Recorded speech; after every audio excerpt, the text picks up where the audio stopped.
விவசாயத்தை நேசிக்கும் அனைத்து உள்ளங்களுக்கும் வணக்கம். இப்போ பாருங்கள், நேற்று தான் வக்கீல் கொஞ்சோண்டு தூக்கி வந்து போட்டிருந்தோம். அதுங்காட்டி மரம் காற்றுல சாஞ்சு மழை வந்துச்சு, மேலே லைட்டாக நனைஞ்சிருக்கு. மரம்லாம் வெட்டி கொஞ்சம் க்ளீன் பண்ணி வச்சுருக்கோம். காலையிலேருந்து தான் வேலை. பாருங்கள், இந்த மரம் எவ்வளோ கஷ்டம் பாருங்கள். தார் எடுத்து போட்டிருக்கோம். இங்கே இந்த கொடியோட பின்னின்னு இருக்கிறதால இதை தள்ள முடியல. இப்போ மீதி இருக்கிற வைக்கலும் சுற்ற முடியல. பாருங்கள், வைக்கல் ஃபுல்லாக ஈரமாக இருக்குது. இன்றைக்கி மழை வரல, நாளைக்கு தான் சுற்றணும். மழை வந்தால் நாளைக்கு என்ன பண்ணுறதுன்னு தெரியல, பார்க்கலாம்.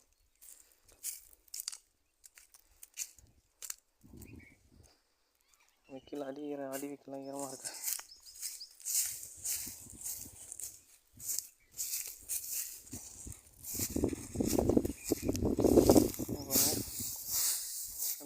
ஈரமாக இருக்குது, தெரியுதா நான் தெரியல. அடி வைக்கலாம் ஈரமாக இருக்குது, என்ன பண்ணுறதுன்னு தெரியல. ஒரு வேலைக்கு 2 வேலை 3 வேலையாக மாறிக்கிட்டே இருக்குது. நன்றி.